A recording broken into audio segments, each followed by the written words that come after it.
Hello, this is the notes for section 8.2. We did this one in class, but I'm just going to kind of fly through this just so you have some reference later on if you need it. So, section 8.2, talking about the graphs of rational functions. Okay, the basic idea, feel free to hit pause at any time. Rational function, polynomial over polynomial. So, integer exponents of x. So, this is a polynomial. This is not, because this is really x to the 1/2 power. Okay, integer exponents. Now, the domain of a rational function, okay, a rational function is a fraction. You cannot divide by 0. So the domain is any x value except the ones that make the denominator equal to 0. So looking at example number 1, there's your denominator. If you got x equals 2, your denominator equals 0. You can't have that one. So this is your domain. This is not a rational function because of that absolute value. Example 4, you factor this. This is x plus 1, x minus 1. Again, just looking at the denominator. You can't have x values of positive or negative 1. There's your domain for that function. Okay.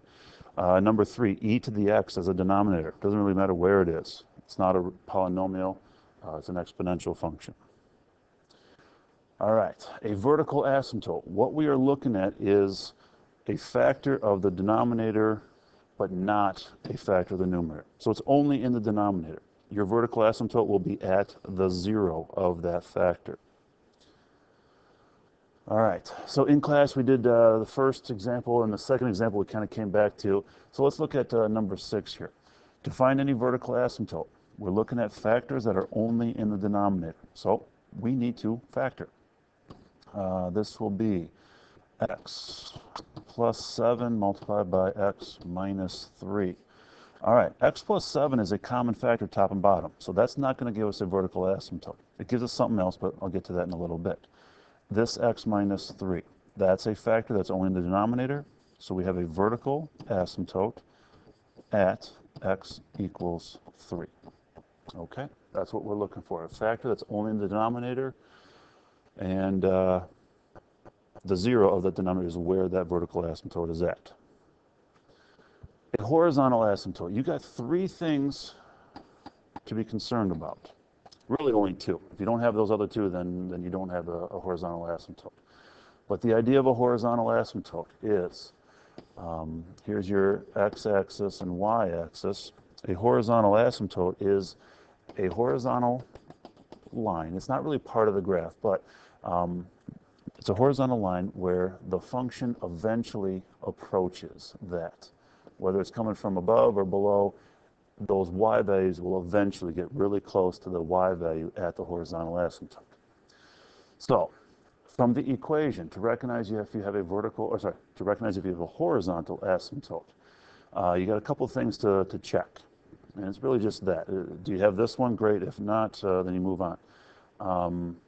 If the degree, I'm reading from the first one, if the degree of the numerator is less than the degree of the denominator, automatically horizontal asymptote at y equals 0.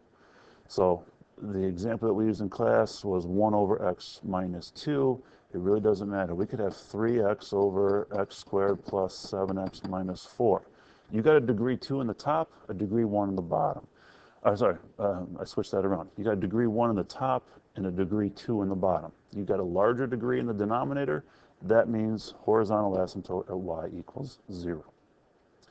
All right, doesn't matter what the degrees are, just a larger degree in the denominator tells you y equals 0 is your horizontal asymptote. The second thing that you could be dealing with, if the top and bottom of your rational function have the same degree, then you're going to have a horizontal asymptote, and it's going to be at the leading coefficients.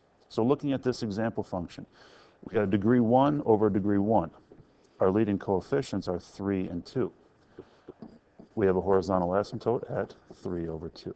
That's all you're looking at. Same degree, top and bottom, means you have a horizontal asymptote at that leading coefficients fraction. Y equals that fraction. The last thing is, if you got a larger degree in the numerator, you just don't have a horizontal asymptote. Okay?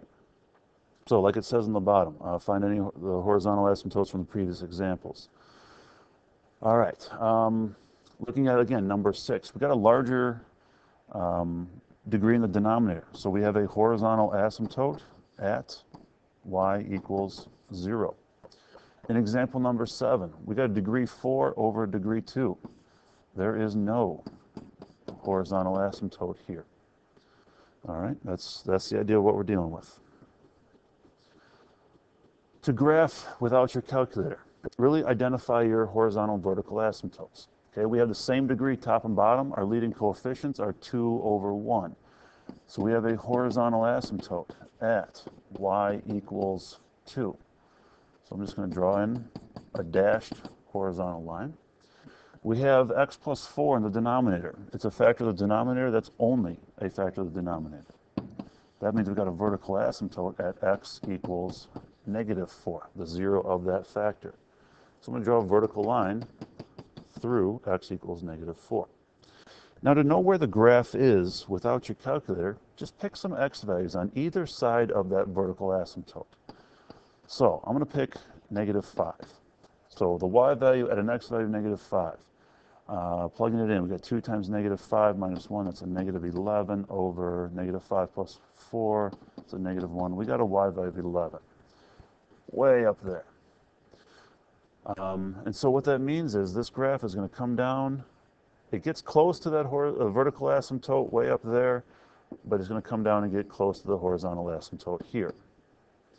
If I plug in an x value of 0, we're going to get negative 1 over 4. So that is somewhere around here. Again, the graph is going to come along that vertical asymptote, go through that point, and it gets eventually close to the horizontal asymptote. So this green is what we're looking at for the graph of that function. Okay, didn't use a calculator one bit.